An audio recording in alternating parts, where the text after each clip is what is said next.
legal ini? Sudah, Sudah. sudah Sudah, Sudah Ibu. ya? Sudah. Saya dan ini adalah tim untuk mata kuliah etika legal yang tentunya pasti sudah diinformasikan terkait dengan RPS ya. Dan saya yang akan membantu memberikan mata kuliah etika legal itu sampai sebelum UTS. Ya, sebelum UTS di mana pertemuan ini saya akan menyampaikan materi. Sampai pertemuan dua kemungkinan saya akan mengisi dua dua sesi ya. Kalau misalkan memungkinkan saya akan memberikan materi sebanyak dua sesi pertemuan pada hari ini. Dan kedepannya saya akan membagi beberapa tugas kelompok yang akan kalian kerjakan dan dipresentasikan. Ya, sebentar saya akan eh, share screen dulu.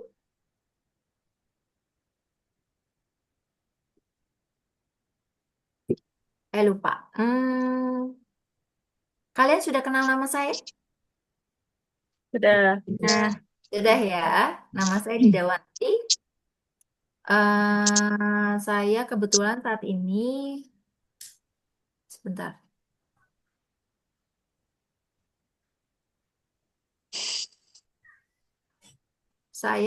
Kebetulan saat ini bertempat tinggal di Jogja. Saya memperbantukan mata kuliah etikolegal dan bahasa Indonesia dengan Ibu Eti dan etikolegal dengan Bu Ros. Untuk bahasa Indonesia, saya akan mengajar setelah UTS dan etikolegal sebelum UTS gitu ya. Jadi untuk kali ini mat- apa namanya tuh materi yang akan saya sampaikan di etikolegal yaitu terkait dengan isu etik ya. Oke, ada yang ingin mungkin ditanyakan perihal saya sebelumnya? Ibu untuk mata kuliah yang dibawakan Ibu itu selalu via Zoom apa ada kelas realnya juga gitu? Oh ya, oke. Untuk mata kuliah yang saya ajarkan itu seluruhnya Zoom. Jadi nanti tim saya yang akan nanti yang onsite ya, yang langsung tidak online gitu. Jadi mata kuliah yang saya nanti bawakan itu mata kuliah yang menggunakan Zoom. Oke, baik Ibu, Ada lagi terima mungkin yang kasih ditanya? ya.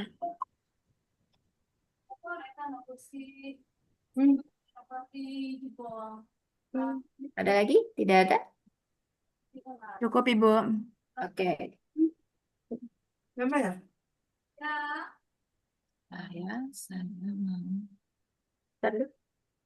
Hmm.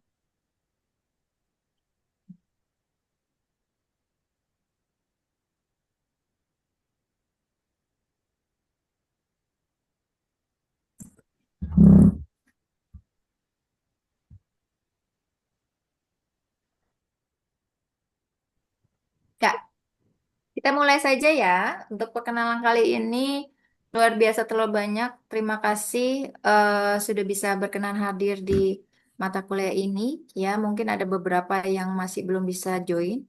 It's okay. Untuk pertemuan materi ini adalah terkait mengenai isu etik dalam pelayanan kebidanan. Ya, oke. Tujuan dari pembelajaran ini tentunya pada akhir pembelajaran mahasiswa dapat mampu untuk sebentar. Ini ada yang mau join lagi.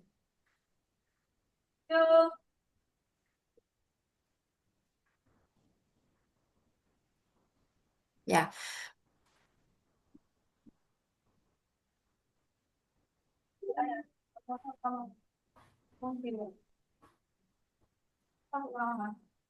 Kami.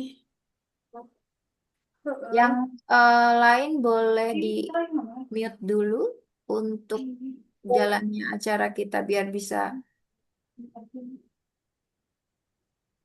Berlangsung ya.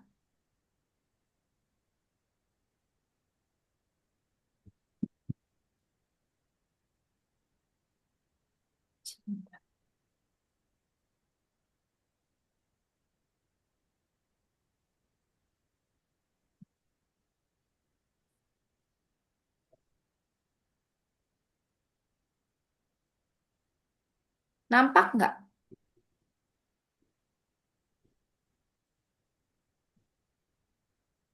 Sudah bisa dilihat?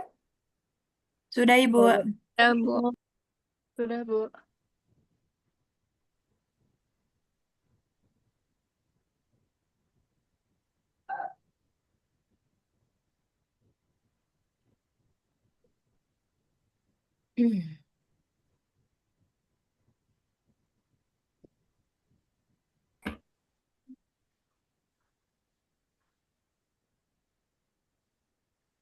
Ya, Ini tujuan pada pembelajaran kali ini tentunya pada akhir pembelajaran mahasiswa mampu menjelaskan terkait apa itu isu etik dalam pelayanan kebidanan yang berhubungan dengan klien, keluarga, terhadap keluarga, masyarakat, teman, teman sejawat ya maupun kesehatan lainnya serta profesi.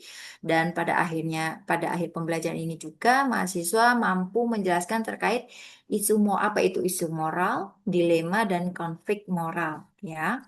Nah, apa sih yang kita dapat ketahui dengan dimaksud dengan etika? Nah, etika itu berasal dari kata ethos, yaitu kebiasaan atau tingkah laku ya. Jadi istilah di sini adalah apa sih yang dimaksud dengan etik? Etika itu adalah suatu perilaku, ya, baik buruknya sesuatu tindakan. Tuh. Lalu, etika merupakan suatu pertimbangan yang sistematis tentang perilaku baik atau benar, salah atau buruk. Nah, itu adalah etika ya. Jadi, kenapa sih bidan diharapkan dapat memilih atau dapat harus belajar tentang etik gitu. Tentunya karena bidan itu bergaul dengan masyarakat, dengan klien, dengan keluarga klien, ya, dengan keluarga pasien yang harus memiliki etika dan tentunya etika itu salah satu yang harus dimiliki bagi seorang bidan gitu ya. Sebentar. Nah, yang kalian ketahui, apa sih yang dimaksud dengan kita beralih ke yang namanya dengan isu etik? Nah, isu adalah suatu pokok yang berkembang di masyarakat atau suatu lingkungan yang belum tentu benar gitu, serta membutuhkan pembuktian. Itu yang namanya isu, yang namanya desas-desus. Misalkan, ada misalkan ada bidan yang melakukan malpraktik. Nah, itu kan belum tentu ya namanya juga isu ya, malpraktik misalkan.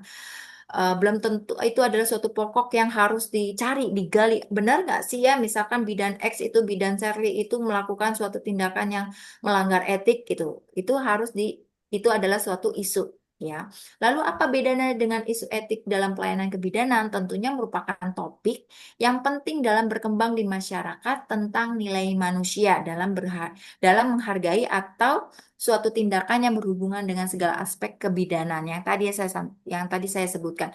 Isu itu apa? Misalkan isu ada tuh mahasiswa, misalkan mahasiswa dia dia misalkan melanggar lalu lintas, itu kan belum tentu ya, kita harus mengetahui itu namanya isu. Sedangkan kalau misalkan isu etik di dalam pelayanan kebidanan yang terkait dengan di seputar kebidanan itu sendiri yang tadi saya sebutkan, misalkan ada bidan Shirley, calon bidan nih, misalkan bidan Shirley melanggar etik, salah satunya misalkan Bidan Serly melakukan tindakan seperti berjoget-joget di video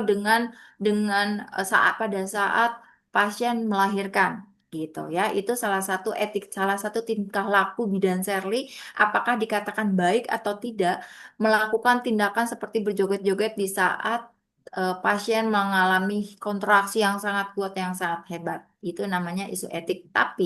Akan tetapi kita harus juga membuktikan apakah itu benar gitu. Barangkali itu adalah salah satu tindakan dari metode bidan Serli untuk melakukan tindakan supaya ibunya terhibur, supaya ibunya merasa tidak fokus pada sakitnya atau lain sebagainya. Yang itulah yang harus dibuktikan apakah itu melanggar etik atau tidak, ya. Nah, ini dia. Mangga dibaca Telisvia, Telisvia. Kenapa, Bu? Silakan dibaca biar nggak suntuk ya saya ngobrol terus. Isu etik kebidanan dalam kehidupan sehari-hari, Oke. itu persetujuan dalam proses melahirkan, lalu ada kegagalan dalam proses persalinan, Oke. pelaksanaan USG dalam kehamilan, Mhm. konsep normal pelayanan kebidanan, lalu ada bidan dan pendidikan seks, dan pengambilan keputusan keluarga dalam proses rujukan. Oke, isu etik kebidanan dalam kehidupan sehari-hari ya, ini tuh biasanya isu etik atau tindakan etik kebidanan itu satu. Yang pertama adalah bisa diakibatkan dari persetujuan dalam proses melahirkan. Nah, ini bisa bisa menjadi suatu isu etik. Seperti apa contohnya, Ibu? Misalkan suatu persetujuan dalam proses melahirkan, misalkan biasanya di tempat praktek misalkan biasanya tempat di praktek itu minimal yang mendampingi atau sistem rujukan lah misalkan untuk merujuk pasien itu harus inform consent dulu misalkan ini nih setelah diperiksa ternyata bayinya harus dioperasi harus dirujuk karena kita tidak ada persetujuan itu yang menjadi salah satu isu kenapa bidan adanya suatu dilema adanya suatu pertengkaran atau misalnya ada suatu konflik antara bidan dengan pasien itu bisa dari persetujuan dalam proses persalinan. Lalu apa saja dalam kehidupan sehari-hari dalam dunia kerja seorang bidan itu yang pertama adalah gagal dalam proses persalinan. Misalkan gagal dalam proses persalinan ini misalkan terjadinya suatu kegagalan pada saat lahirnya bayinya ternyata terlalu besar, susah untuk lahir, itu bisa menjadi isu etik. Dikabarkan bahwa misalkan bla bla bla bla, bidan tidak profesional dan lain sebagainya. Itu bisa jadi. Lalu apalagi perilaku USG dalam kehamilan. Kenapa Bu bisa perilaku dalam USG dalam kehamilan? Nah, bisa saja misalkan seorang seorang bidan melakukan USG dibantu oleh dokter ternyata. Isu misalkan bidan melakukan USG, ternyata bukan bidannya yang melakukan USG. Misalkan bidan itu bekerja sama dengan dokter dan lain sebagainya. Bu, bidan apakah boleh melakukan USG? Boleh, sejauh dia sudah melakukan pelatihan, tapi diharapkan itu dalam pendampingan dokter spesialis gitu ya biar tidak terjadi kekeliruan gitu ya kekeliruan yang seperti bagaimana bidan karena sudah USG sudah merasa benar oh ini laki-laki ternyata perempuan itu membuat ibu yang tadinya berharap sekali perempuan ternyata laki-laki dikiranya tertukar itu bisa jadi isu etik ya permasalahan yang ada di dalam kehidupan atau dunia kerja bidan. Lalu apalagi konsep normal pelayanan kebidanan, lalu bidan dan pendidikan seks ya bisa menjadi isu di sana ya. Terus pengambilan keputusan keluarga dalam proses rujukan yang tadi ya. Misalkan ibu bidan menyuruh untuk pasiennya dirujuk ke rumah sakit karena misalkan sungsang, bidan tidak boleh melakukan pertolongan normal secara sungsang bila di tempat prakteknya harus dirujuk misalkan anak pertama. Ternyata ibunya atau keluarganya tidak mau merujuk. Nah, inilah menjadi salah satu isu. Bidan, eh, misalkan bidan harus melakukan rujukan karena padahal itu bisa. Nah, itu kan suatu isu. Nah, ya. Padahal yang harus kita telusuri adalah, oh ternyata isunya itu karena bayinya sungsang, ya. Itu adalah salah satu isu etik kebidanan dalam kehidupan sehari-hari, ya. Kemudian, ini agak loading sebentar.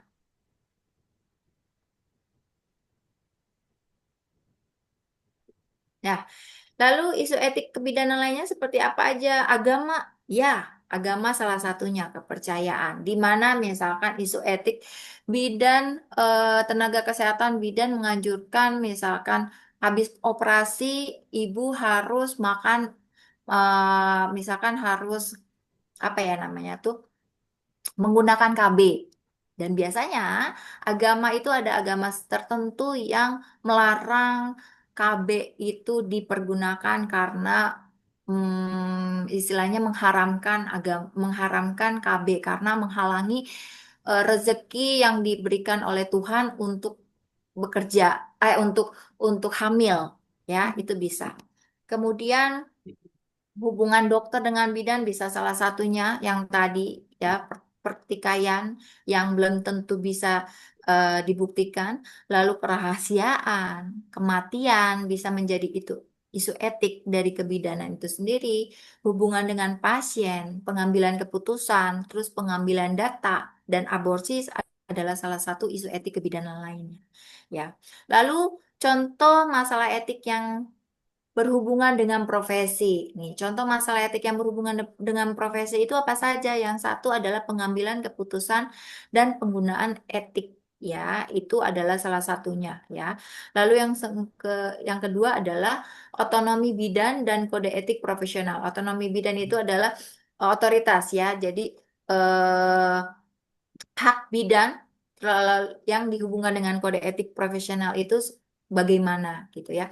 Misalkan otonomi bidan itu harus bisa membantu pertolongan persalinan yang secara sehat dan selamat baik ibu dengan pasien gitu ya. Bu, apa sih masalahnya? Kalau misalkan masalah etiknya itu maksudnya seperti apa? Masalah etiknya misalkan bidan harus bisa menolong pasien, bisa bidan juga harus bidan harus bisa menolong ibu dan bidan juga harus bisa menolong bayi. Ternyata harus ada salah satu yang ditolong, misalkan seperti itu.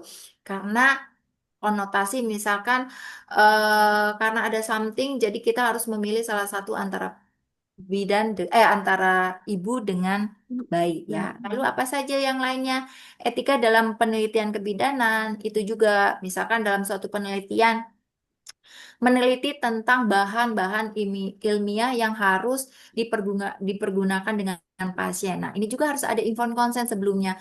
Apakah apakah bermanfaat, apakah menimbulkan efek samping pada ibu saat digunakan, saat melakukan suatu penelitian itu sendiri, itu juga harus harus bisa dipertanggungjawabkan. Lalu apalagi nih penelitian tentang masalah kebidanan yang lebih sensitif seperti apa? Misalkan penggunaan KB ya. Kadang-kala kan KB itu sensitif ya. Ada yang mau menggunakan, ada yang tidak gitu. Oke, lalu apa sih isu etik yang berhubungan dengan teknologi? Nah, yang pertama adalah transplantasi organ. Ya, transplantasi organ, terus perawatan intensif pada bayi, screening janin, teknik reproduksi kebidanan atau bayi tabung IB dan apa namanya tuh dan IFP ya. Lalu apa sih yang dimaksud dengan kita beralih ke sekarang moral? Tadi adalah etik. Sekarang adalah isu moral dalam pelayanan kebidanan. Nah, isu moral dalam pelayanan kebidanan ini merupakan topik yang penting yang berhubungan dengan benar maupun salah dalam kehidupan sehari-hari. Sebagai contoh, nilai-nilai yang berhubungan dengan kehidupan sehari-hari yang lebih kaitan dengan pelayanan kebidanan. Lantas, apa sih Bu yang dimaksud dengan etik dan moral sebenarnya? Pada kenyataan itu hampir sama. Jadi misalkan gini, etik adalah tingkah laku. Moral itu penilaian.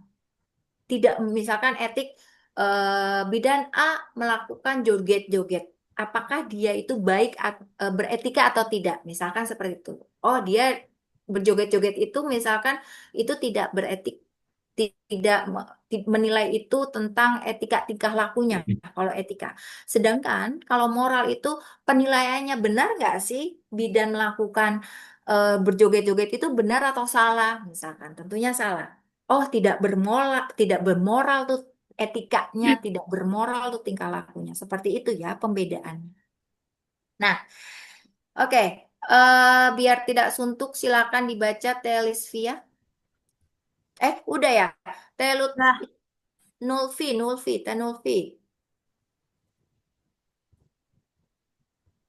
Tenuvi Sofianti ada?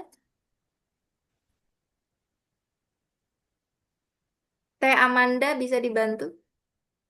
Bisa, Ibu. Oke. Contoh isu moral yang pertama ada kasus abortus, bayi tabung, euthanasia, keputusan untuk terminasi kehamilan, isu moral juga berhubungan dengan kejadian luar biasa dalam kehidupan sehari-hari atau ATM kondom. Oke, nah isu moral ini biasanya apa saja ya? Yang pertama itu kasus abortus. Isu moral itu tentang aborsi, tentang bayi tabung, tentang Bu, kenapa bisa aborsi dikatakan isu moral, Bu? Kenapa bisa isu moral itu kasusnya seperti abortus misalkan? Contoh, abortus itu ada yang kriminalis, ada yang tidak. Ya, aborsi itu ada yang diperbolehkan, ada yang tidak. Diperbolehkannya itu seperti bagaimana? Bukan aborsi gitu ya. Aborsi itu diperbolehkan bila mana, kalau di kebidanan ya, bila mana dia itu kasusnya kasus pemerkosaan. Akan tetapi juga dilihat, ya, dilihat itu berapa minggu. Biasanya kurang dari 12 minggu dan berkenan si Pak si misalkan aborsinya itu misalkan karena kasus aborsi karena kasus pemerkosaan menimbulkan si shock mental yang sangat luar biasa terhadap korban, ya, bentar, terhadap terhadap korban itu sangat sangat memukul mental dan usia kehamilannya itu 12 minggu, kurang dari 12 minggu, di bawah dari 12 minggu, itu aborsi itu diperbolehkan. Akan tetapi itu moral nggak sih, bermoral nggak sih buat hak hak si janinnya? Nah itu dia yang namanya dilema. Nanti kita akan belajar di sini tentang dilema. Kita sebagai bidan, misalkan kita sebagai tenaga kesehatan, bermoral nggak sih melakukan pengguguran, sedangkan janin di dalam kandungan itu kan masih membutuhkan hak untuk hidup ya. Nah, itu dia yang dikatakan kenapa aborsi itu bisa dikatakan isu yang sangat isu moral yang sangat kita bisa diskusikan pada kali ini gitu ya. Lalu bayi tabung. Kadang-kala kenapa ya bayi tabung itu dikatakan salah satu contoh isu isu moral gitu ya. Apakah bermoral atau tidak menggunakan bayi tabung kayak gitu. Kadangkala bayi tabung itu di di di kalangan-kalangan tertentu misalkan kita memandang sebagai yang tadi ya agama, bayi tabung itu masih diharamkan gitu ya. Penggunaan KB masih diharamkan gitu. Kembali lagi kepada apakah baik buruknya itu sendiri moral ya. Lalu apa sih euthanasia? Itu adalah mematikan apa namanya ya, memutuskan atau membuat seseorang itu meninggal meninggal tanpa tanpa apa ya hak dia itu sendiri ya. Jadi euthanasia itu membunuh orang, misalkan seperti itu. Membunuh orang yang seperti apa? Seperti bagaimana? Kadangkala euthanasia itu seperti orang-orang yang koma, ya, seperti orang-orang yang koma yang kadangkala orang dikatakan dia meninggal itu secara medis itu batang otaknya itu sudah tidak berfungsi, ya, sudah tidak berfungsi, akan tetapi dia tidak sadar. Nah, kadangkala yang koma itu bisa sampai berbulan-bulan, berminggu-minggu, dan bahkan sampai tahunan ya, kadang-kala seperti itu. Nah, itu tuh biasanya ada di negara-negara sana kita mengadakan euthanasia, yaitu membuat itu mati, batang otaknya mati karena sudah tidak berfungsi lagi, semua tidak sadarkan diri gitu. Nah, kembali lagi Ibu, apakah itu bermoral atau tidak ya? Membuat orang lain harus mati padahal dia sedang berjuang. Nah, kembali lagi ya, itulah yang namanya dengan isu moral ya. Lalu keputusan untuk terminasi kehamilan yang tadi ya, misalkan terminasi kehamilan berbeda dengan abortus itu sendiri, yaitu dia yang mengancam jiwa dari si ibunya. Misalkan membuat ibunya, misalkan kadangkala ada yang hipertensi yang mengganggu atau mengancam jiwa si ibunya. Jadi harus menggugurkan atau saat kehamilannya cacat ya. Jadi harus mau dilahirkan pun cacat untuk apa gitu. Itu diterminasikan kehamilan atau misalkan terminasi kehamilan dia masih muda kehamilannya ya, usianya masih usia kehamilannya masih kecil yang belum matang, belum aterem harus diterminasi karena mengancam nyawa ibunya itu terminasi. Nah, itu bermoral enggak? Padahal kan bayinya masih kecil Bu gitu, tapi karena ibunya mengancam jiwa ya harus diterminasi. Nah, kembali lagi kita memilih antara keselamatan ibu maupun bayinya itu pasti ada ya gitu. Lalu isu kondom, ATM kondom ya karena sejauh ini perilaku atau tingkah laku pergaulan remaja yang yang Bebas. bebas ya kadangkala mereka itu malu untuk misalkan melakukan hubungan tanpa menggunakan kondom ya padahal kan sedangkan dia sendiri bingung untuk membeli kondom tuh ada rasa malu dan lain sebagainya. Nah, makanya di negara luar sana ada yang namanya ATM kondom di mana itu tuh untuk menghalangi ada pro dan kontra. Karena apa? Misalkan kalau kita berpikirnya itu mau dengan ada ATM kondom itu menghalangi banyaknya tingginya lonjakan HIV/AIDS karena mereka sulit untuk mendapatkan alat kontrasepsi. Misalkan itu yang pro. Misalkan yang kontra, kenapa mengadakan ATM kondom? Padahal kan semakin banyak orang-orang yang remaja-remaja yang akan melakukan. Nah, itu dia, ya. Itulah yang menjadi dilema. Nanti kita akan belajar di sini. Akan menjadi dilema pada saat padahal kan itu ATM kondom untuk mengatasi gejala-gejala atau untuk menghalangi apa namanya tuh penyakit menular seksual itu sendiri. Oke, selanjutnya, Kak, ini loading ya.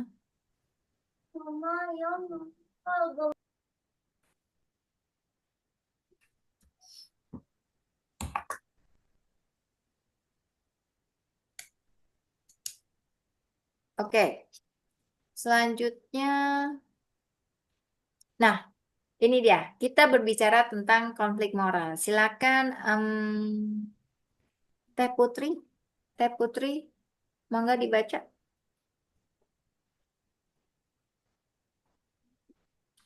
Teh Putri Nurikomsyah, Nurikomsyah. Konflik moral merupakan suatu proses ketika dua pihak atau lebih berusaha memaksakan tujuannya dengan cara mengusahakan untuk menggagalkan tujuan yang ingin dicapai pihak lain. Konflik berada di antara prinsip moral dan tugas yang mana sering menyebabkan dilema. Oke, nah bila kita berbicara tentang isu etik dan isu moral, kita di dalamnya itu akan ada yang namanya konflik, ya, pertentangan antara dua, merupakan suatu proses ketika dua pihak atau lebih berusaha memaksakan tujuannya, yang tadi, dengan cara mengusahakan untuk menggagalkan tujuan yang ingin dicapai pihak lain. Konflik berada di antara prinsip moral dan tugas yang mana sering menyebabkan dilema. Misalkan bidan ini pasti dia akan memiliki konflik moral ya. Yang satu yang tadi nih, apa namanya? Misalkan ada seorang ibu ingin bersalin di bidan tersebut, misal ada seorang bidan, ada seorang pasien datang ke bidan darah, ya, ke bidan darah ingin melakukan persalinan. Setelah dilakukan pemeriksaan, ternyata didapatkan hasil bahwa pasien ini tuh tidak bisa nih lahir di bidan darah, harus dirujuk.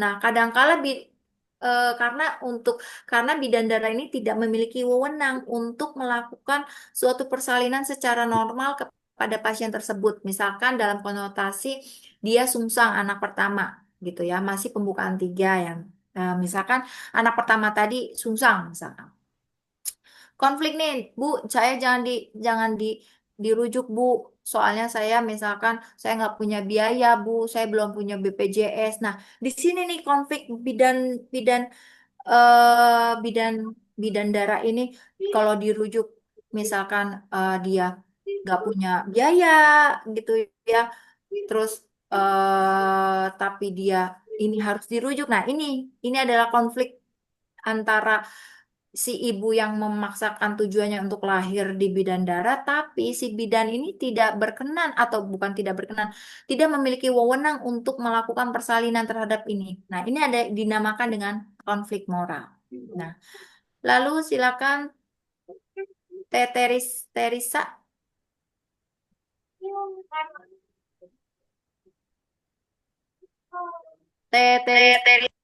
Ya, mangga.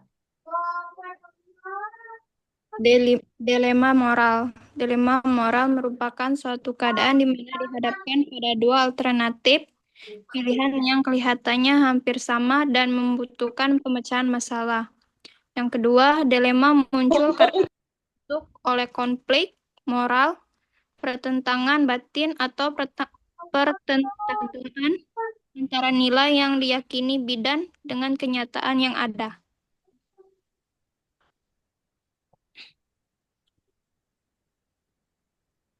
Ya, dilema moral. Dilema moral merupakan suatu keadaan di mana dihadapkan.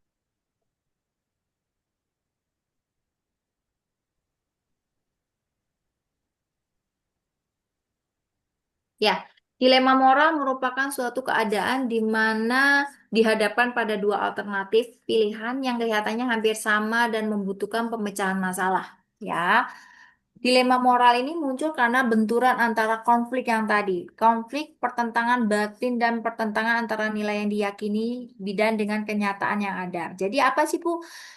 Bedanya konflik dengan dilema moral? Konflik itu yang tadi ya, konflik itu dia mempunyai tujuan, ya, dia mempunyai tujuan. Kalau dilema ini, jadi ada istilahnya, ada alternatif. Misalkan dilema merupakan suatu keadaan di mana dihadapkan pada dua alternatif. Misalkan seperti ini. Hmm, Oke, kita biar kita bisa apa namanya bisa bisa mengetahui apa yang namanya konflik dan moral. Ada beberapa contoh yang dibawain di slide selanjutnya ya. Kita akan berbicara tentang itu. Lalu lanjut lagi. Sebentar.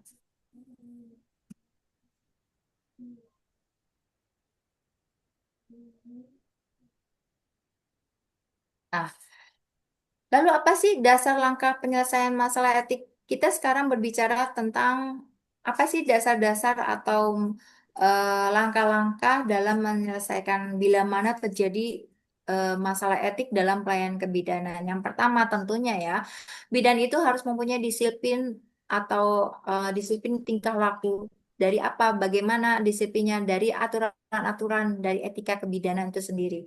Lalu etika sebagai penerapan aturan itu tertuang pada Undang-Undang Nomor 4 Tahun 2019 tentang kebidanan, ya. Lalu apalagi? Lalu kita juga ada hukum sebagai aturan hukum praktik kebidanan, ya. Kita harus bisa mempraktikkan apa sih aturan-aturan dari hukum dari praktik kebidanan. Lalu yang selanjutnya adalah adanya Undang-Undang Kesehatan. Kemudian ada juga tentang Peraturan Menteri Kesehatan yang terkait tentang etik bidan di Indonesia yang tertuang pada nomor Kemenkes tahun nomor 369 tahun 2007 ya. Itu dia. Nah, ini dia. Oke. Silakan dibaca teh siapa ya?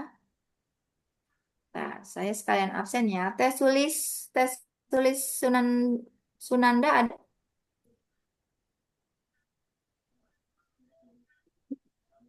Teh tulis.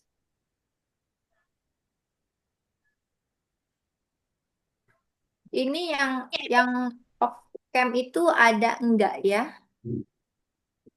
Ready enggak di sini? Teh tulis ada? Sulis. Ada HP-nya nge-lag, Bu. Hah?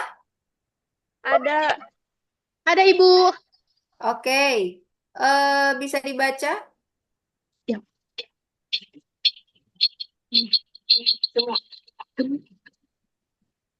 Bisa baca slide? Ya.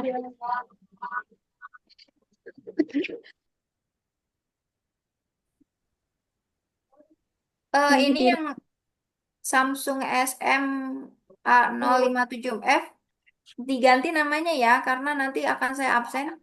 Yang namanya belum sesuai dengan nama asli, tolong diganti. Nanti saya takutnya salah mengabsen.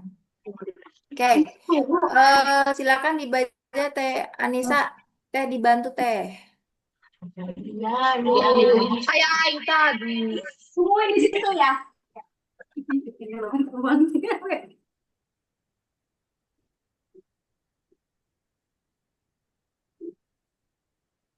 Teh Anissa kayaknya masih suaranya nggak ada ya? Masih ke mute. Suaranya nggak ada ya? Iya. Kecil ya Teh Anissa.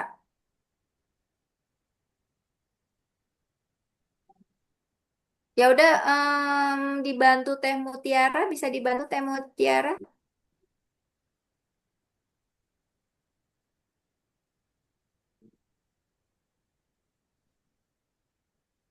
Mutia.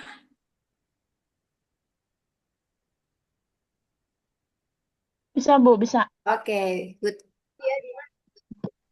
Eh, Isu etika yang terjadi antara bidan dengan klien, keluarga, dan masyarakat. Seorang wanita dengan G1400A0 hamil 37 minggu datang pada BPMBD Susi dengan keluhan terasa mules-mules yang sudah sering dan kuat sejak 7 jam yang lalu.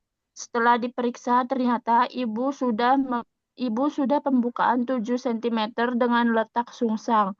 Bidan melakukan konseling terkait kondisi ibu dan janin yang mengharuskan untuk dirujuk ke RS. Akan tetapi, keluarga, terutama suami, tidak ingin dirujuk karena berbagai hal. Karena keluarga dan suami tetap memaksa tidak ingin dirujuk, serta kondisi ibu dalam kurung his yang kuat, pembukaan bertambah ditambah, serta jarak ke RS yang sangat jauh membuat bidan untuk membantu perlainan tersebut. Persalinan berjalan lama karena kepala bayi sulit keluar dan setelah bayi lahir ternyata sudah meninggal. Keluarga menyalahkan bidan karena tidak dapat bekerja secara profesional dan di dalam masyarakat pun tersebar bahwa bidan melakukan tindakan persalinan yang bukan kewenangannya dan tidak terampil. Oke, ada yang bisa tahu dalam cerita ini apa sih yang tergolong ke dalam konflik dan apa yang tergolong ke dalam dilema dan isu apa yang di dalamnya? Ada yang tahu? Is. Dalam cerita ini isunya apa sih ya? Isu etiknya itu apa? Isu moralnya itu apa? Kemudian apa sih yang tergolong di dalam cerita ini tuh yang tergolong terhadap konflik moralnya itu dan dilema moralnya itu apa? Ada yang bisa open?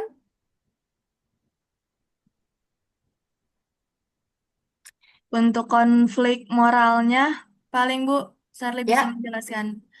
Untuk konflik moral terdapat pada kan si bidan ingin melakukan konseling karena si ibu dan janinnya harus dirujuk ke RS.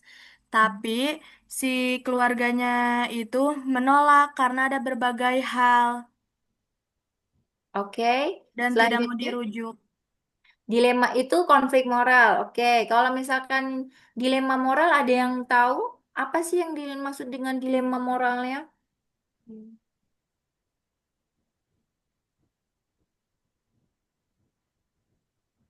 Ada yang nggak apa-apa meraba-raba nggak apa-apa. Kita di sini tidak ada yang salah yang benar. Di sini kita sama-sama belajar. Terus yang dikatakan itu dilema moral itu yang mananya ya? Dari cerita ini dilema moral itu yang mananya? Ada yang mau tahu? Ada yang mau mencoba?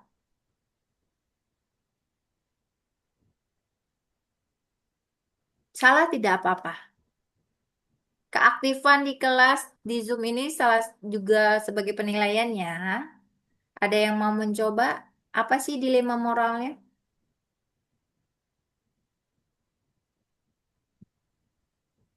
Eh, jarak ke rumah sakit yang sangat jauh, Bu. Itu dilema moral. Oke, ada lagi yang mau mencoba selain Teh Eka?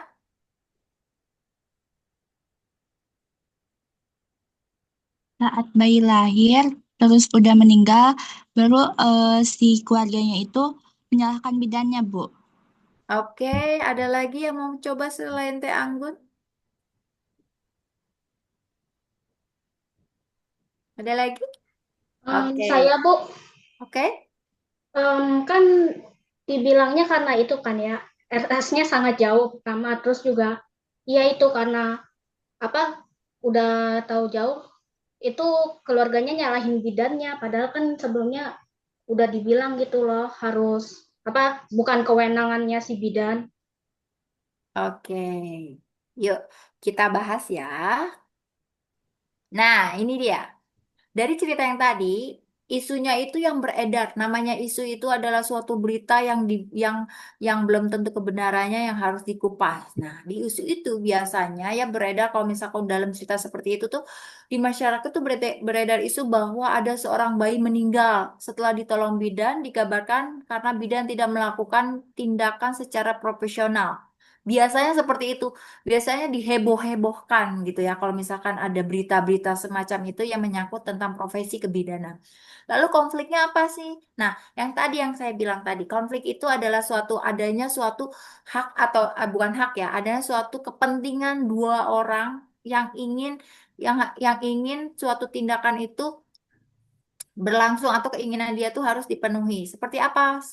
Pertama ini, pihak keluarga dan suami tidak ingin dirujuk karena berbagai hal yang tadi. Ya, hak pasien karena apa itu adalah hak pasien ya. Konflik itu karena adanya hak pasien.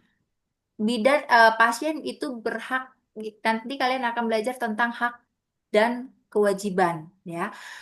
Salah satu dari hak salah satu dari hak pasien adalah dia berhak untuk menentukan tenaga kesehatan mana yang yang harus dia dapatkan. Itu adalah hak pasien. Nah, itu tuh yang menjadi konflik karena dia beranggapan bahwa Bu, ini adalah nyawa saya, misalkan ya kasarnya ini adalah nyawa saya. Saya ingin ditolong sama ibu, apapun itu konsekuensinya. Atau misalkan karena saya tidak punya biaya, itu adalah hak pasien. Dan bidan tidak boleh melanggar yang namanya hak. Akan tetapi, bidan juga harus punya kewajiban, harus menolong semua pasien tanpa ini gitu. Tapi tetap ada batasan-batasan gitu ya. Ini adalah konflik dari cerita yang tadi. Satu, pasien tidak mau dirujuk karena berbagai hal, misalkan karena biaya, karena nggak punya uang gitu, karena tidak punya BPJS. Dan kedua, pasien itu memiliki hak yang harus dipenuhi oleh bidan itu sendiri gitu. Lalu dilemanya apa? Nah, dilema itu yang tadi yang disebutkan ya dari teorinya yang tadi ya. Ada dua alternatif, ada dua pilihan misalkan karena bidan ini melihat nih satu karena jarak antara antara tempat persalinan atau bidan itu tempat praktek itu dengan rumah sakit yang terlalu jauh, sedangkan pembukaannya yang tadi dibilang mulusnya semakin kuat, terus kemajuan persalinannya semakin cepat yang mengakibatkan bidan ini berpikir kalau tetap dilanjutkan ini akan lahir jalan gitu. Itu dilemanya ya. Kalau saya tetap akan merujuk di samping ibunya juga tidak mau dirujuk, terus berdasarkan hasil dari analisa bidannya bahwa dari jarak rumah saya, misalkan tempat saya praktek dengan rumah sakit itu jaraknya jauh, sedangkan persalinan persalinannya ini cepat nih, kayaknya kayaknya nggak akan memungkinkan kalau nyampe ke tempat tujuan. Nah, itu adalah dilema yang tadi ya. Dilema yang tadi sehingga daripada konsekuensinya lahir di jalan, ya udahlah karena ibunya juga nggak mau dirujuk misalkan ya dua alternatif yang tadi ya berdasarkan ininya. Ya udahlah saya bantu semampu saya gitu ya. Nah, kembali lagi isu etik biasanya ada di inform consent yang tadi, persetujuan tindakan persalinan. Nah, pada saat ingin melakukan pertolongan yang tadi dalam kondisi terhimpit seperti tadi, bidan itu bidan itu serba salah ya. Ditolong bukan kewenangan saya, gitu kan? Ditolong takut ada sesuatu, tapi ibunya ibunya maunya tidak dirujuk dan jarak juga tidak memungkinkan, ibunya semakin cepat, kan dilema ya antara dua pilihan alternatif itu. Ditolong ditolong berhasil syukur, nggak ditolong tidak berhasil luar biasa yang menjadi permasalahan. Nah, itu namanya dilema gitu ya. Lalu apa sih yang harus dilakukan? Informed consent yang tadi disebutkan.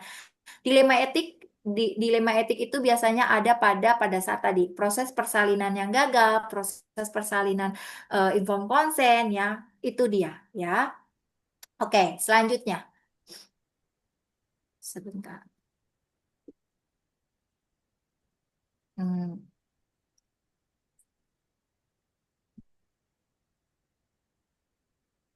ya, silakan dibantu yang belum siapa ya? Tera Teradensri, Teradensri, enggak teh. Baik, Ibu. Contoh isu etik dalam pelayanan kebidanan, isu etik bidan dengan tim kesehatan lainnya, kasus seorang wanita berusia 35 tahun sedang hamil mengalami jatuh dan pendarahan hebat. Suami memanggil bidan dan bidan memberikan pertolongan pertama. Bidan menjelaskan pada keluarga agar istrinya dibawa ke rumah sakit untuk dilakukan kuretase. Keluarga menolak dan menginginkan agar bidan saja yang melakukan kuretase. Bidan kemudian melakukan kuretase dan 2 hari kemudian pasien mengalami perdarahan dan dibawa ke rumah sakit.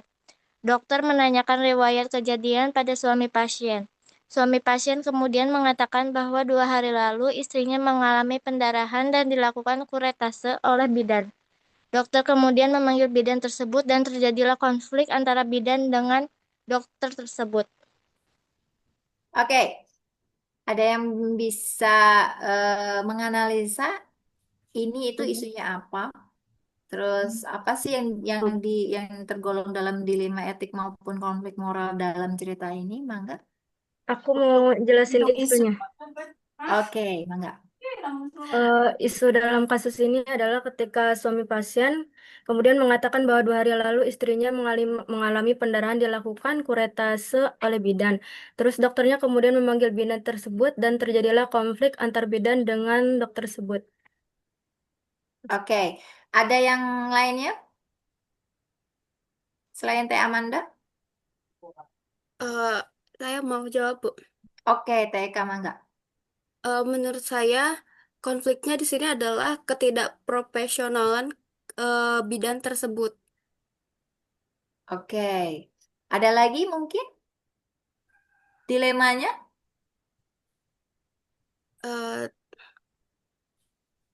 dan juga keluarga pasien yang kenapa harus menolak untuk dibawa ke rumah sakit besar dan menginginkan agar bidan saja yang melakukannya. Oke, untuk ada lagi? untuk Oke. dilemanya, saya simpulkan untuk dilemanya bidannya tuh ragu kalau nggak dilakukan kuretase bakal terjadi pendarahan, tapi si keluarga pasiennya memaksa untuk bidannya menolong gitu. Oke, pintar. Ada lagi? Ada yang mau mencoba? Teresa?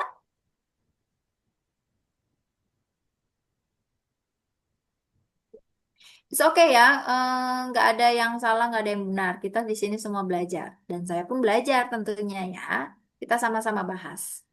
Ada lagi? Tidak ada? Coba ya. Kita...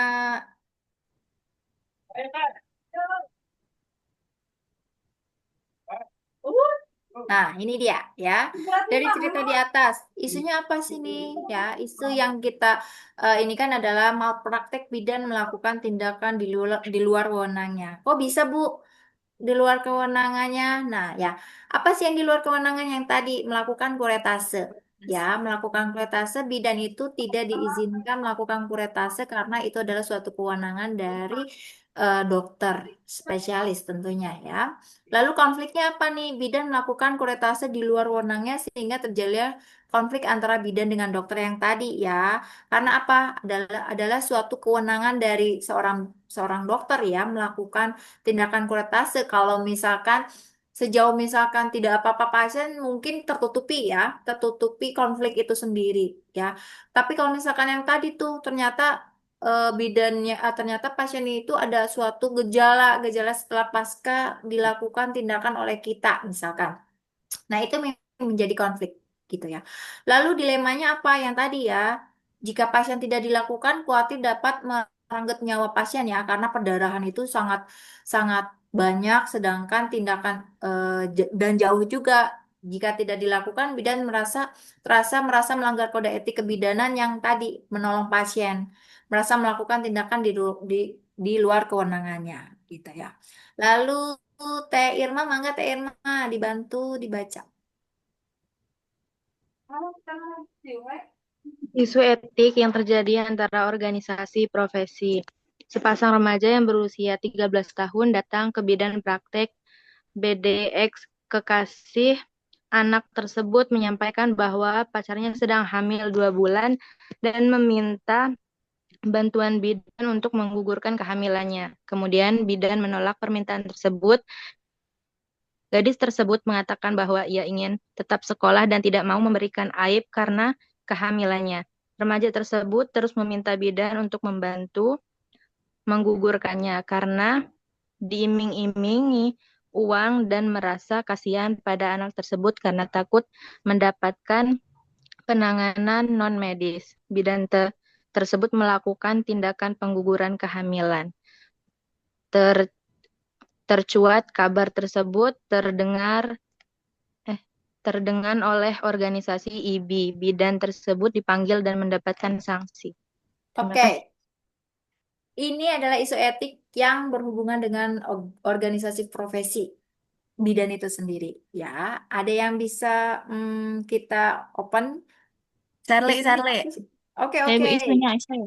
Yang pertama tuh isunya ada remaja yang hamil, terus kemudian di luar nikah di usia umur bawah 13 tahun.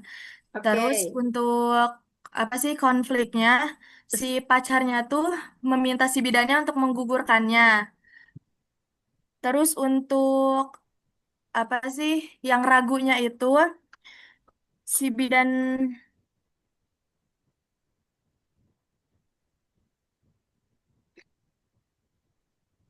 eh, si bidannya tuh melakukan pengguguran kehamilan, tapi dia juga kena sanksi di organisasi IBI. Oke. Begitu, Ibu. Oke, terima kasih, Sherly. Ada lagi yang mau mencoba? Dari biasa kita meraba-raba, nanti akan terbiasa kita menganalisa. It's okay. Ada lagi? Saya, Bu. Oke, TK mangga. Eh, menurut saya seharusnya bidan tersebut eh, tidak tidak menyetujui keinginan dari remaja tersebut hanya dengan diimingi oleh uang. Oke. Nah, organisasi IBI itu juga patut dipertanyakan kenapa bidan tersebut bisa lolos dan masuk ke organisasi IBI. Gitu. Oke. Ada lagi mungkin yang mau mencoba selain Teh Sherly sama Teh Eka?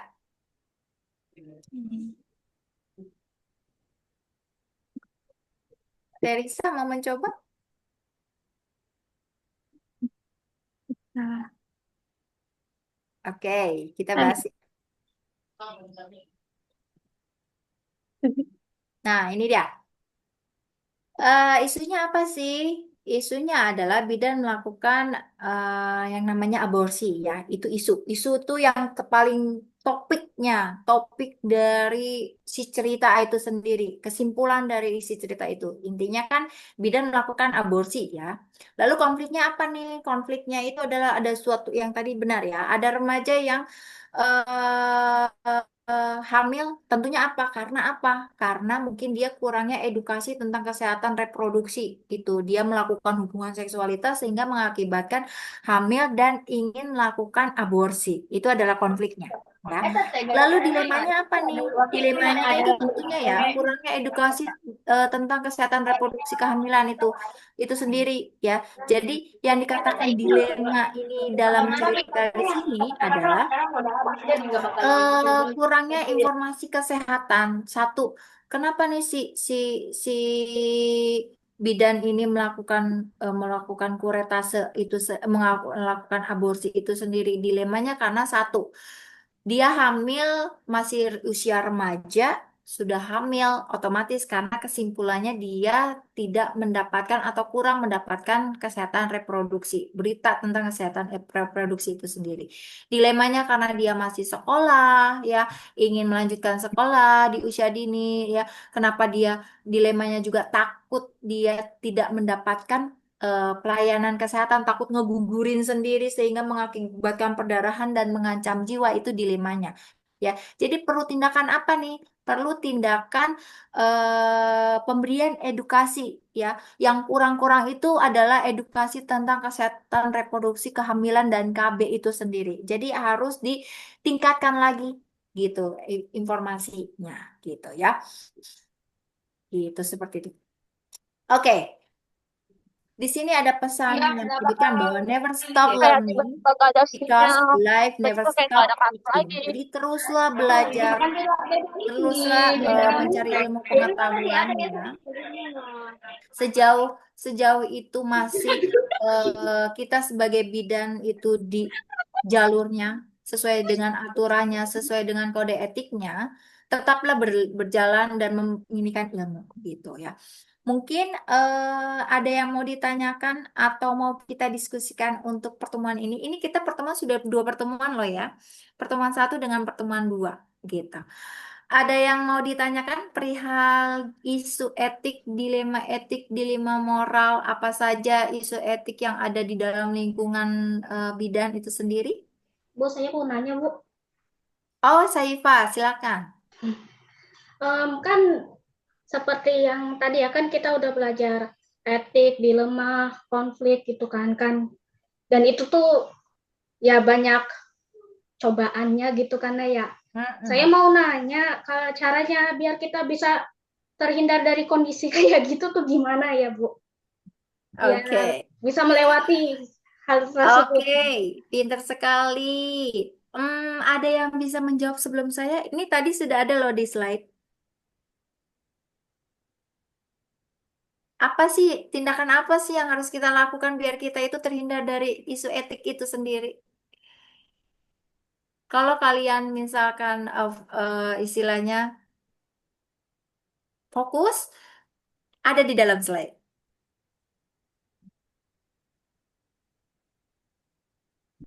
Wah, catatan saya mana ya? Tadi Ibu cepet banget sih nih nulis. Wah, catatan saya mana sih ya? Ini apa aja gitu. Oke, ada yang bisa bantu? Izin menjawab, Ibu, mengedukasi Teh pasien. Apriliani.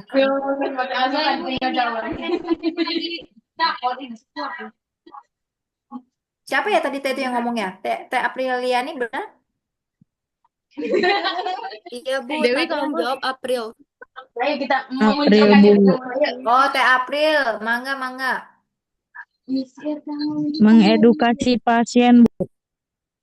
Mengedukasi pasien, mangga. Ada lagi mungkin?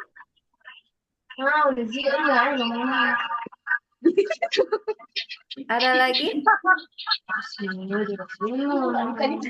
Ada lagi yang mau mengemukakan pendapatnya?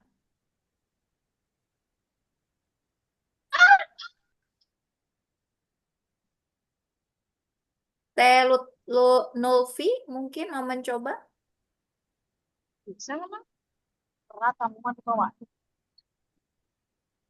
Oke, kita bahas ya. Teh Saifia bertanya, Bu, bagaimana supaya kita bisa terhindar dari yang namanya isu moral, isu etik, dan lain sebagainya ya. Yang tadi kita sebutkan bahwa untuk kita terhindar dari hal seperti itu, kita harus taat. Taat pada apa, Bu? Kita memiliki yang namanya kode etik. Kode etik kebidanan yang nanti kalian akan pelajari ya di pelajaran selanjutnya. Yang namakan dengan kode etik kebidanan itu di situ di dalamnya terdapat aturan-aturan, tindakan-tindakan, perilaku-perilaku yang baik atau tidak baik dilakukan oleh seorang bidan gitu. Sejauh misalkan suatu contoh. Berdasarkan Undang-Undang Kesehatan, pelayanan kebidanan seorang bidan itu misalkan hanya dapat membantu eh, kesehatan kepada ibu maupun pasien atau persalinan secara normal. Titik. Misalkan persalinan secara normal. Titik. Kucuk, kucuk, kucuk, kucuk, datang pasien. Periksa, periksa, periksa, periksa. Ternyata ini adalah sungsang atau ini adalah lintang. Apa yang harus kalian lakukan? Misalkan, tapi ini saudara saya atau ini adik saya, misalkan ini mah bisa saya lahirkan, misalkan saya sudah mendapatkan ilmunya. Bidan pun, misalkan bidan pun, yang lainnya bisa di mute dulu ya. Bidan pun diajarkan teori-teori di luar dari kewenangannya. Tujuannya untuk seperti yang tadi dilema etik, ya, dilema etik yang mengakibatkan posisi bidan itu yang mana nih harus saya pilih? Misalkan yang tadi, ya, misalkan yang tadi datang pasien, saya tadi sudah jelaskan bahwa bidan hanya bisa menolong persalinan secara normal, gitu ya. Secara normal ternyata bidan ini, bentar.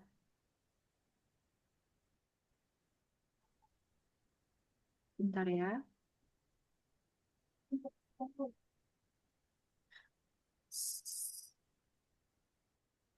Sebentar ya, ini ada ini.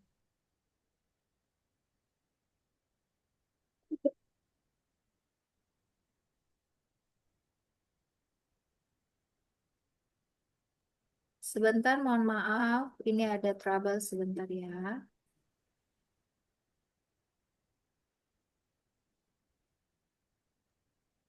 Nah, ya, kembali lagi. Berdasarkan peraturan undang-undang bahwa bidan hanya diperbolehkan untuk melakukan persalinan secara normal, titik itu ya. Datanglah pasien kutuk kutuk kutuk kutuk, ternyata itu teh saudara kita atau ternyata itu sepupu kita. Diperiksa ternyata dia letaknya sungsang gitu. Kita harus bisa menganalisa nih, sungsang itu tergolong normal atau tidak. Siapa yang bisa mengetahui?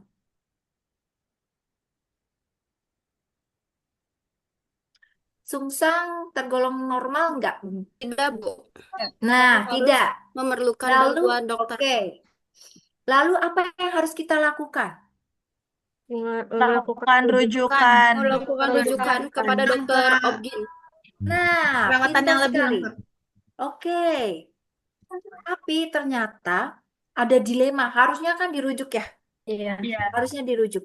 Misalkan. Itu baiknya. Itu jawaban untuk tes Shirley. Misalkan.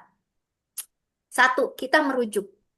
Satu, kita terbebas dari yang namanya dilema etik. Kita terbebas dari namanya isu untuk melakukan persalinan di luar kewenangan.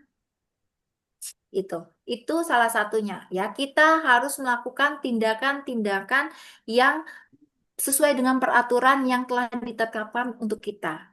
Itu ya. Bu, bagaimana Bu biar kita terbebas dari apa yang namanya isu, apa yang dinamanya kan isu moral dan lain sebagainya, itu dah satu, tetapkan untuk kita menaati setiap aturan-aturan dari perundang-undangan. Bila kita tidak boleh melahirkan membantu persalinan secara normal, secara tidak normal itu misalkan rujukan untuk yang sungsang, dirujuk-rujuk aja gitu. Jangan takut kita tidak ada rezeki dari persalinan. Ah Bu, nanti kalau dirujuk sayang Bu, misalkan persalinannya, uangnya ke rumah sakit. Tidak perlu takut karena rezeki itu pasti ada yang ngatur, gitu ya. Lalu apalagi ya, misalkan dilema etik yang tadi, misalkan kita melakukan tindakan kuretase yang tadi, ya, itu tindakan yang harus kita lakukan atau tidak untuk kuretase? Tidak. Tidak kan? Karena itu kewenangannya bukan di bidan, yaitu di dokter spesialis. Ya, itu kalau menurut saya, kalau misalkan mau terbebas dari tindakan-tindakan itu, kita itu harus menaati apa itu namanya dengan kode etik. Kita harus memahami apa saja peraturan-peraturan kesehatan khususnya bidan di Undang-Undang Kebidanan. undang-undang kesehatan gitu ya. Kita harus tahu gitu. Sudah cukup Teh Saifia memahaminya? Ya, cukup, Oke, Bu. terima kasih ya atas pertanyaannya. Mungkin ada lagi yang mau bertanya? Saya, Bu, Mangga, Teh Lisvia. bagaimana bidan harus menangani pasien yang menolak perawatan yang direkomendasikan atau rujukannya? Gimana, maaf? Bagaimana bidan harus menangani pasien yang menolak perawatan yang direkomendasikan atau untuk merujukannya? Merujukannya gimana ya maksudnya? Bagaimana? Bidan Coba ada yang bisa menangani dibantu? pasien yang menolak perawatan yang direkomendasikan. Menolak. Menolak. Iya. Ya, Oh, cara oke, menanganinya. Oh, oke. Bagaimana kita menangani pasien yang menolak tindakan yang harus dilakukan kepada dia gitu ya? Misalkan Ya. dirujuk, maksudnya gitu. Nah, gini. Pertama ya, kita harus jelas dulu nih ngasih tahu ke si pasiennya hasil pemeriksaan yang telah kita lakukan. Bu, misalkan contohnya pasiennya ini ternyata bayinya besar, ya. Bayinya besar, itu Bu, bayi ibu besar, misalkan kondisi secara umum, ngasih tahu. Bu, bayi ibu besar, kemungkinan lahir ini harus dibantu pertolongan oleh dokter, yaitu misalkan secara sesar. Bu, saya nggak mau, misalkan. Nah, kasih tahu nih baik buruknya. Ibu, kalau misalkan ibu lahir di saya, kemungkinan bayinya itu tidak akan lahir-lahir atau bisa saja dia magol bahasa Sunda namanya. Misalkan bisa aja magol pada saat badannya, pada saat kepalanya itu beresiko mengakibatkan kematian. Nah, sudah kita melakukan inform konsen misalkan dikasih tahu nih sampai keburuk-burukannya bisa meninggal misalkan. Bisa meninggal bayinya, ibunya juga bisa shock, bisa perdarahan, bisa saja gitu. Kita sudah ngasih tahu hasil pemeriksaan, kita sudah ngasih tahu baik buruknya, vitalnya, akibat yang akan dilakukan itu. Ternyata si ibunya tetap menolak untuk dirujuk. Apa yang harus kita lakukan? Melakukan yang namanya inform consent. Inform consent itu disebutkan bahwa si pasien menyebutkan bahwa si pasien setelah mendapatkan informasi yang didapatkan atau dihasilkan pemeriksaan oleh saya dan tetap ingin melakukan tindakan persalinan di sini dengan berbagai resiko. Itu sudah menjadi tanggung jawab si pasien misalkan. Nah, ditandatanganilah sana. Nah, itu yang akan menjadi bukti bahwa misalkan tetap mau dirujuk ternyata bayinya kenapa-kenapa nih, misalkan ibunya kenapa-napa, kita tetap aman karena kita sudah melakukan tindakan sesuai dengan wewenangnya, melakukan inform consent, melakukan pemeriksaan, ternyata ibunya tidak mau merujuk, buktinya apa? Ini buktinya, inform consent itu sendiri, tanda tangan sah dari pasien, keluarga pasien bahwa sudah mengetahui tindakan dan tetap ingin merujuk gitu. Tetap tidak mau dirujuk seperti itu. Oh iya, Bu. Terima kasih. Oke, ada lagi mungkin Saya, Bu. diskusi kita? Oke, Mangga. Ini Bu, saat bidan sedang mengalami situasi konflik atau dilema dalam suatu kasus, kira-kira hak pasien apa saja yang harus dihormati oleh bidan? Hak pasien apa saja ya? Yang harus dihormati oleh bidan saat mengalami situasi konflik atau dilema dalam suatu kasus. Oke, ya. Nanti kalian akan belajar yang namanya hak pasien dan tanggung jawab. Hak bidan mempunyai hak dan bidan pun mempunyai tanggung jawab. Pasien mempunyai hak dan juga mempunyai tanggung jawab, ya. Oke, pada kasus dilema etik misalkan pada kasus yang tadi ya, hak pasien adalah hak untuk mendapatkan penanganan sesuai dengan pilihannya sendiri. Karena apa? Itu adalah hak dia untuk menentukan eh, bidan atau tenaga kesehatan yang ingin dia peroleh. Itu adalah hak si pasien ya. Contohnya misalkan yang tadi yang saya sebutkan ya. Ceritanya itu adalah yang tadi dilemanya itu yang tadi. Haknya itu hak pasien itu dia berhak untuk menentukan tempat di mana dia bersalin. Hak pasien dia berhak untuk mendapatkan penanganan dari tenaga kesehatan yang dia inginkan. Itu hak pasien, ya. Lalu apa sih hak bidan? Hak bidan adalah hak untuk merujuk pasien, ya, hak untuk apa namanya, memberikan konseling atau penyuluhan tentang yang namanya rujukan. Itu hak pasien. Ya, jadi dalam dilema yang tadi, misalkan dilema yang tadi yang tidak mau dirujuk, ya, pasien sebenarnya punya hak, ya, punya hak untuk mendapatkan pelayanan sesuai dengan yang dia inginkan. Lalu kewajibannya apa? Kewajiban pasien adalah pasien itu harus berterus terang terhadap kondisi dia, ya. Pasien harus apa namanya, memenuhi, harus harus mengikuti apa yang dianjurkan tenaga kesehatan. Nah, itu dia yang menjadi dilemanya itu antara hak dan kewajiban pasien. Seperti itu.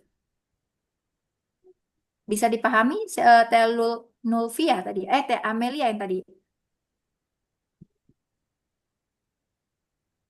Paham, Yang tadi. Ibu. Terima kasih. Oke, ada lagi?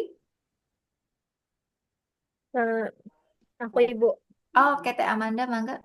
Kalau semisal ada bidan yang secara sadar melanggar kode etik gitu ya, Bu. Kira-kira konsekuensi apa aja yang bakal didapetin itu? Oke, konsekuensi berdasarkan peraturan yang ditetapkan ada beberapa, ya. Yang pertama itu konsekuensinya itu adalah sanksi administrasi, ada sanksi pencabutan, ya, tergantung dari berat tidaknya suatu kasus yang dilakukan bidan itu sendiri. Yang tentunya kalau semakin berat, ya, itu akan mengakibatkan sanksi pencabutan izin, ya, pencabutan izin. Kadangkala pencabutan izin ini ada yang beberapa waktu, ada yang stop sampai di situ gitu. Tergantung dari kasusnya itu sendiri. Makasih, Bu. Oke, ada lagi?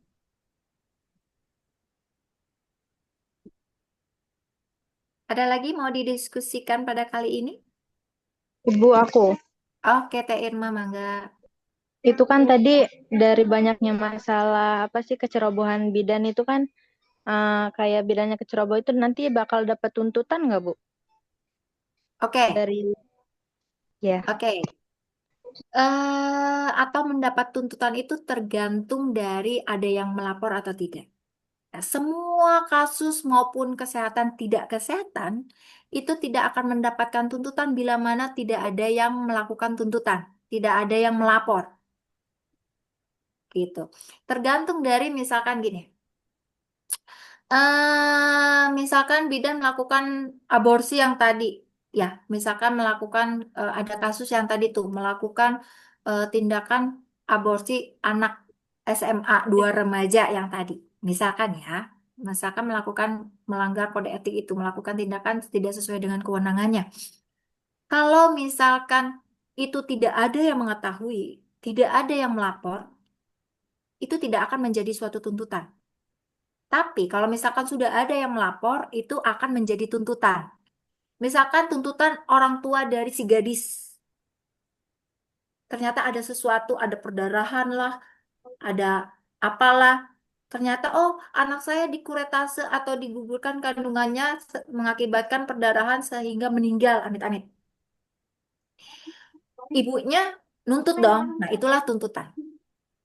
Tapi sejauh yang tidak ada yang melapor, sejauh tidak ada yang tuntutan yang hare-hare weh gitu, dan nggak ada yang tahu, nggak ada nggak ada yang huru-hara, nggak ada yang mengompor-ngompori, istilahnya seperti itu. Lalu apa saja sih kalau sudah ada kejadian itu, Bu? Misalkan sudah ada tuntutan, sudah ada hukuman, lalu apa?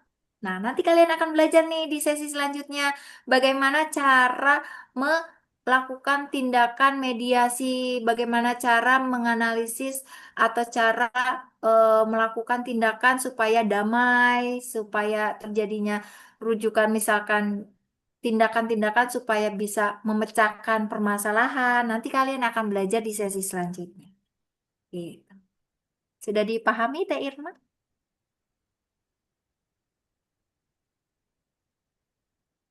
Sudah dipahami, Teh Irma? Oke, ada Iya, lagi Bu. yang mau ditanyakan? Bu, Ada saya lagi? mau nanya lagi boleh nggak? Boleh dong. Ayo, silakan. Bu, kalau misalnya ada kondisi di mana pasien tuh itu, dia tuh lahirannya tuh nggak normal gitu ya, harus dirujuk ke dokter. Tapi dia udah deket-deket mau melahirkan gitu, apakah bidan masih diperbolehkan buat membantu atau gimana? Atau Gimana? Suaranya, maaf. itu, jadi misalnya ada kondisi pasiennya tuh lahirannya nggak normal, harus dirujuk ke dokter gitu kan. Nah, Mm-mm. terus tapi udah deket-deket mau lahiran gitu, apakah bidan tersebut tetap boleh membantu atau gimana gitu kan? Oke. Kalau membantu kan Kasusnya, melanggar kode gitu. oke. Misalkan contohnya yang tadi ya, misalkan harus dirujuk kasusnya, misalkan saya lengkapi ya pertanyaannya. Misalkan pasiennya itu harus dirujuk dalam arti kata sungsang, misalkan ya. Sungsang seperti itu ternyata sudah pembukaan lengkap. Nah, loh, apa yang harus kita lakukan? Harusnya kan dirujuk nih. Ternyata nggak dirujuk karena pembukaannya lengkap. Kumaha atuh? Apa yang harus kita lakukan? Apakah kita harus kabur? Udah nggak mau melakukan, takut kena kode etik. Udah we lumpat itu. Nggak, udah we biarin si ibunya di depan rumah misalkan. Kan kita tidak menolong gitu. Tapi itu salah atau tidak?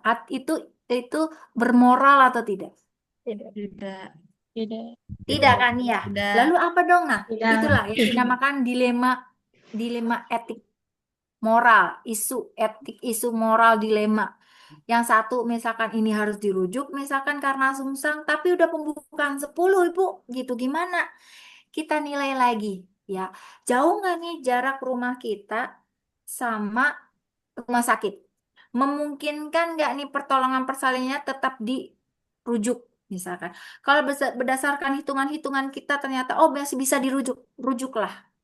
Tapi kalau misalkan ternyata si ibunya misalkan si bidannya tetap kekeh menolong, ya tetap salah bidan.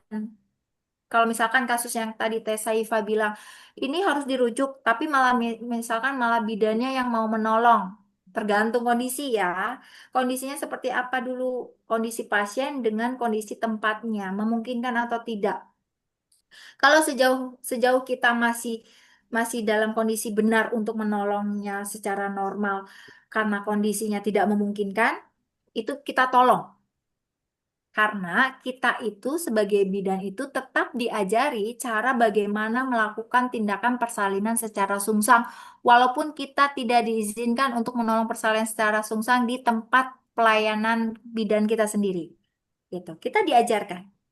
Gitu. Makanya itu dibekali supaya apa? Untuk tindakan-tindakan bila mana kita berada di posisi dilema. Gitu. Begitu Teh Saifah? Ya, terima kasih Bu.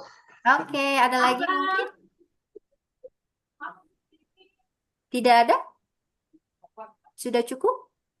Saya senang ya, kalau di kelas ini aktif sekali. Terima kasih untuk keaktifannya.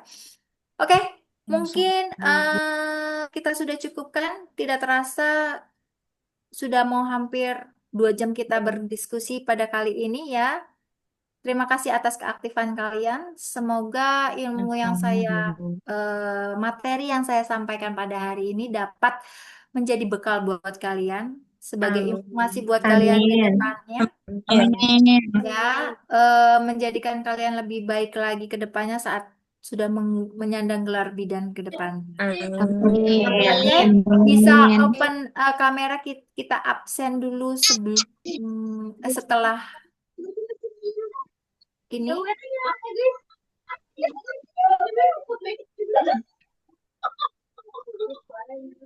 Oke, open dulu yuk. Teh Teh Angel, Sudah. Teh Mutiara. Oke, ini di slide pertama. Siap-siap. 1, 2, 3, senyum yang manis. Sebentar. Sip, saya save dulu ya. Pertemuan 2.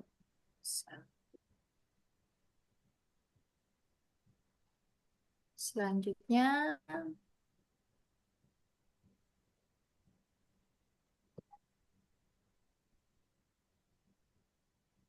sekarang yang kedua, silakan senyum yang manis ya. 1, 2, 3, senyum.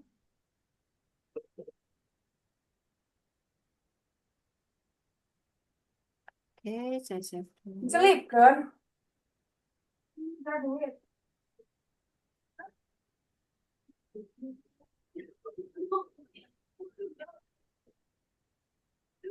Oke. Nah, untuk pertemuan selanjutnya, kan pertemuan 2 ini kita sudah langsung sesi pertama ini ya, jadi 2 materi. Saya pun akan absennya itu 2 materi. Jadi yang tidak hadir, jadi absennya mungkin bisa jadi 2 kali ya, kurang dari 2 kali. Nah, jadi untuk selanjutnya, untuk pertemuan kita nanti ke depannya, ini untuk informasi ya. Untuk pertemuan kita selanjutnya itu saya akan membagikan tugas kelompok ya. Harusnya kan di pertemuan 3. Yang harusnya di pertemuan 3 itu akan maju ke pertemuan kedua jadinya. Karena kita kan yang sekarang didobelin ya. Jadi, mungkin saya akan memberikan sekarang karena biar waktunya itu cukup banyak kalian melakukan diskusi dengan teman kelompok kalian, ya. Di pertemuan selanjutnya berdasarkan dari RPS itu akan melakukan tindakan atau kerjasama kelompok tentang beberapa hal ya. Saya akan bagikan sekarang, pembagian sekarang, sehingga pada saat minggu depan kita akan mulai langsung tugas kelompok. Oke, ini saya mau share dulu. Mana ya?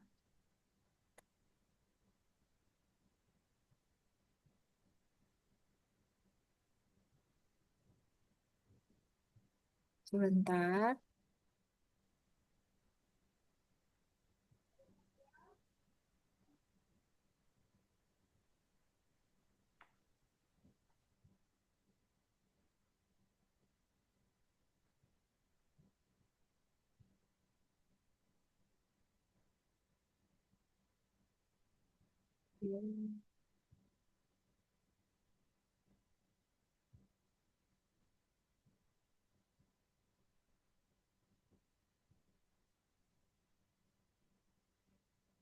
Oke, ini ada tugas yang nanti harus kalian kerjakan ya, berdasarkan dari PowerPoint. Jadi minggu depan kita itu sudah melakukan masuk ke dalam, sudah nampak? Belum? Belum, Bu. Belum, Bu. Udah. Sudah? Udah, Ibu. Oke, nah ini adalah proyek tim kalian ya, di mana yang pertama eh, ini adalah tim terbagi menjadi 7 kelompok, di mana kelompoknya itu yang sudah dibagi sama Bu Ros, sudah ya pembagian? Terus yang kedua presentasi ini nanti minggu depan ini presentasi itu langsung 2 kelompok setiap sesi gitu ya. Kelompoknya apa saja, siapa saja ada di sini. Ini kelompoknya sudah dibagi, sudah kami bagi dalam 7 kelompok. Nanti saya akan kasih PowerPoint ini kepada kalian ya. Ini adalah kelompok-kelompoknya. Nanti bisa saya kasih. Nah, topiknya apa? Topiknya ini. Yang pertama membahas tentang etika dan kode etik kebidanan dalam pelayanan kebidanan. Yang kedua, tanggung jawab dan tanggung gugat bidan dalam praktik kebidanan.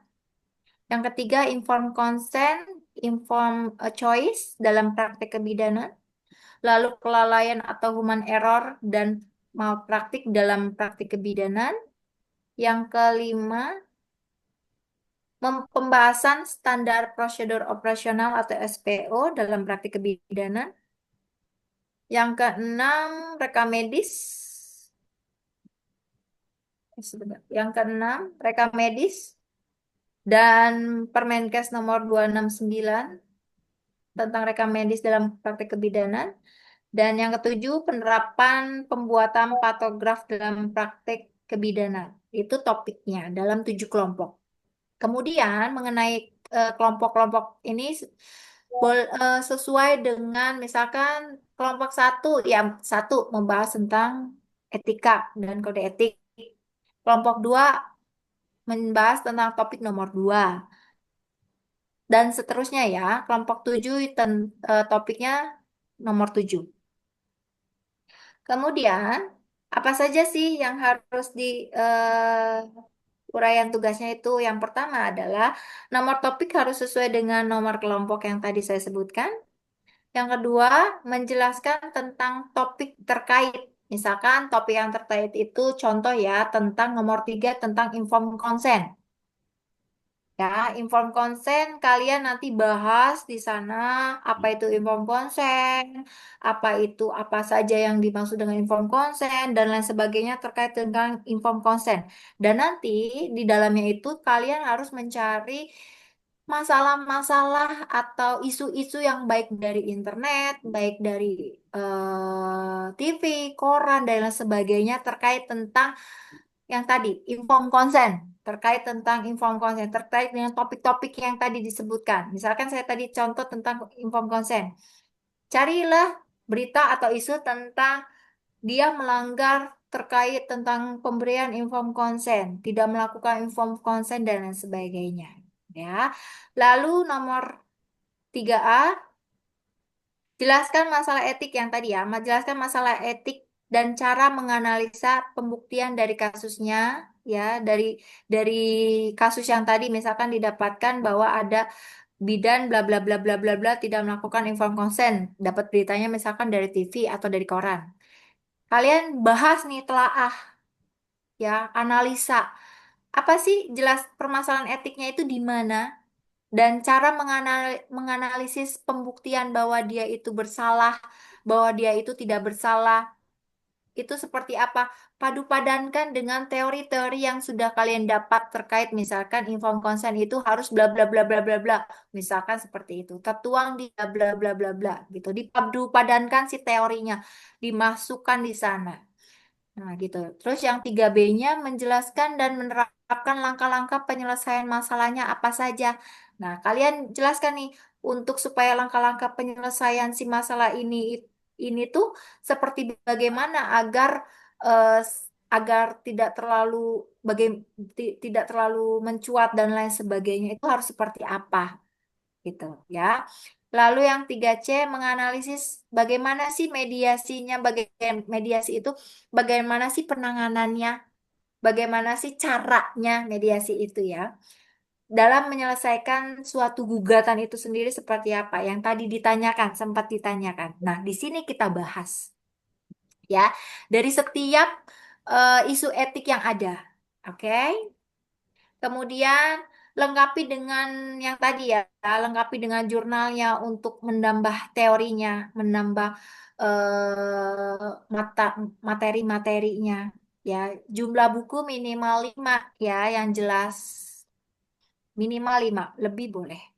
Terus kelima adalah metode atau cara mengerjakannya. Di sini ada 2 luaran. Yang pertama adalah luaran dalam bentuk PowerPoint, kalian mempresentasikannya. Dan yang kedua dalam bentuk makalah. Dalam makalah ini yang nanti akan dikumpulkan ke saya juga PowerPoint-nya. Ya.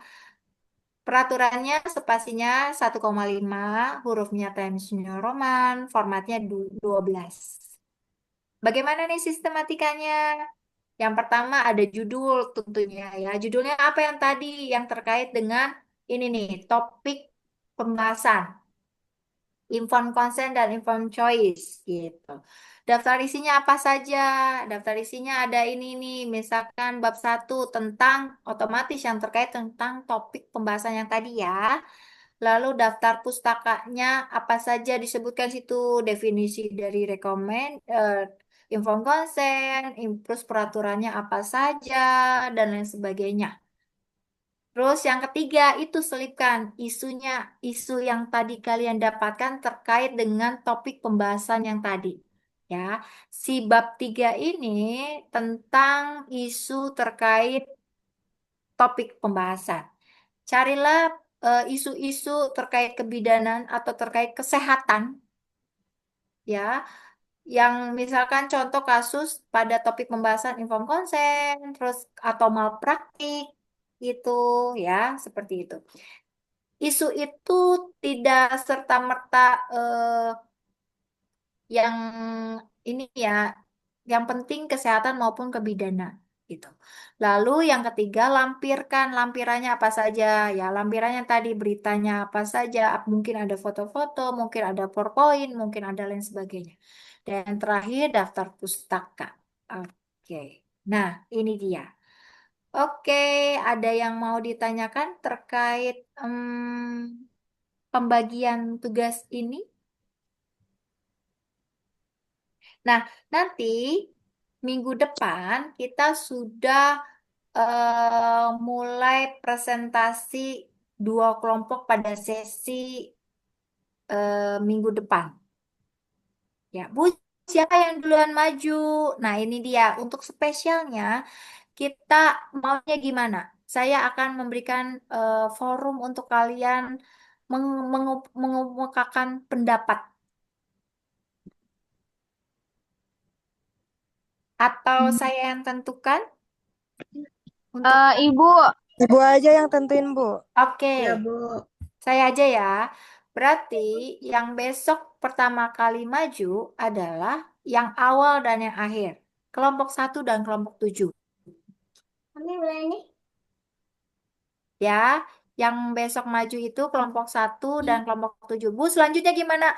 Selanjutnya adalah sesi surprise. Jadi kita acak lagi. Gitu. Paham ya? Paham. Oke. Paham, Bu. Ada yang mau ditanyakan? Enggak, Bu. Enggak ya? Sudah cukup? Bu. Oke. Ibu aku. Ya, ada. Tidak ada? Ibu Tidak ada? jangan. Ibu aku mau nanya. Oke. Ibu sesuai ini apa namanya? Maksudnya jangan kelompok 1 jangan ke 1 Bu, soalnya banyak itu. Apa?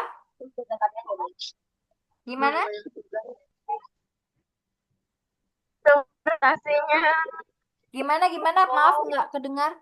Saya harusnya pakai headset ya, maaf ya. Minggu depan saya pakai. Majunya jangan sesuai kelompok.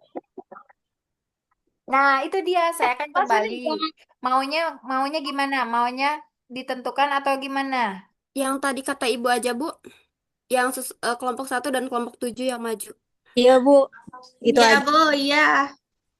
Saya mengikuti banyaknya ya. Jadi saya menentukan majunya itu adalah misalkan kelompok awal dan kelompok akhir. Setuju nggak? Setuju. Setuju. Mohon maaf yang minoritas ya. Saya mendengarkan yang mayoritas Teh Dewi. Oke, sudah? Ibu Shirley mau nanya. Boleh. Shirley tuh belum ngerti tentang yang bab 3 daftar pustaka tuh tadi isinya apa aja, boleh tolong dijelasin ulang nggak, Bu? Bab mana? Yang bab 2 daftar pustaka itu tuh isinya apa aja? Bab 2. Oh, Ya. bab 2 daftar pustaka itu maksudnya gini. Misalkan Teh Serly membahas tentang apa ya? Misalkan Teh Serly membahas tentang malpraktik. Misalkan ya. Misalkan membahas tentang nomor 4, misalkan kelalaian. Definisi untuk bab 2 ini adalah bab 2. Tulis di atasnya tulisan bab 2, tulisannya daftar pustaka. Poin-poinnya apa saja? Misal poin-poinnya tentang 1A, tentang definisi kelalaian. Definisi kelalaian misalkan berdasarkan buku apa? Buku misalkan Z, karangan Z, itu terdapat kelalaian adalah suatu tindakan yang tidak diharapkan bla bla bla bla bla bla bla.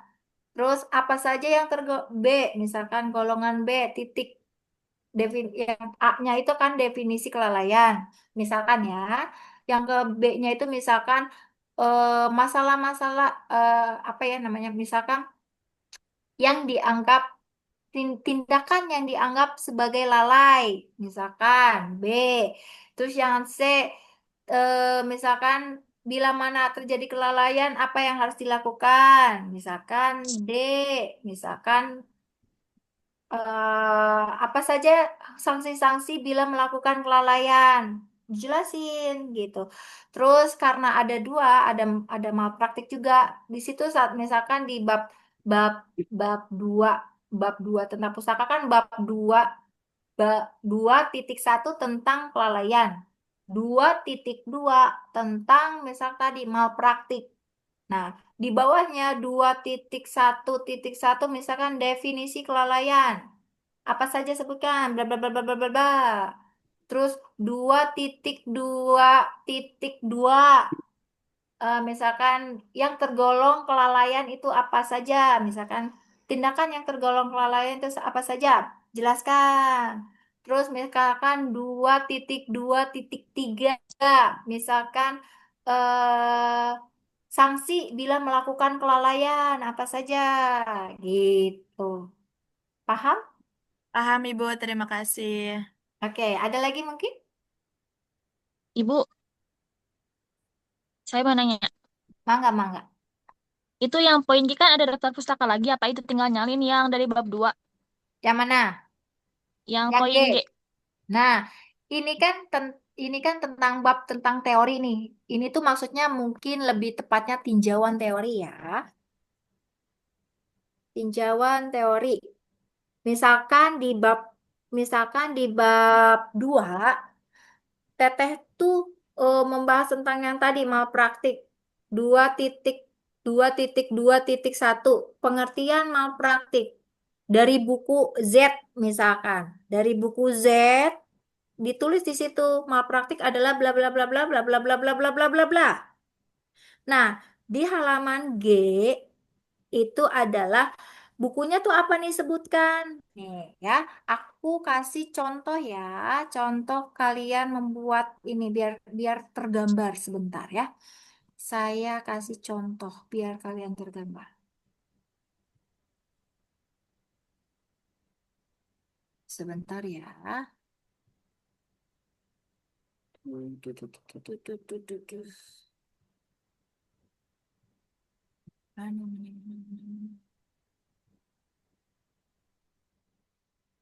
Daftar sebentar. Aduh.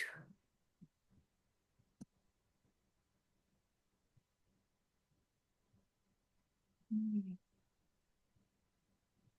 Hmm, hmm, hmm, hmm.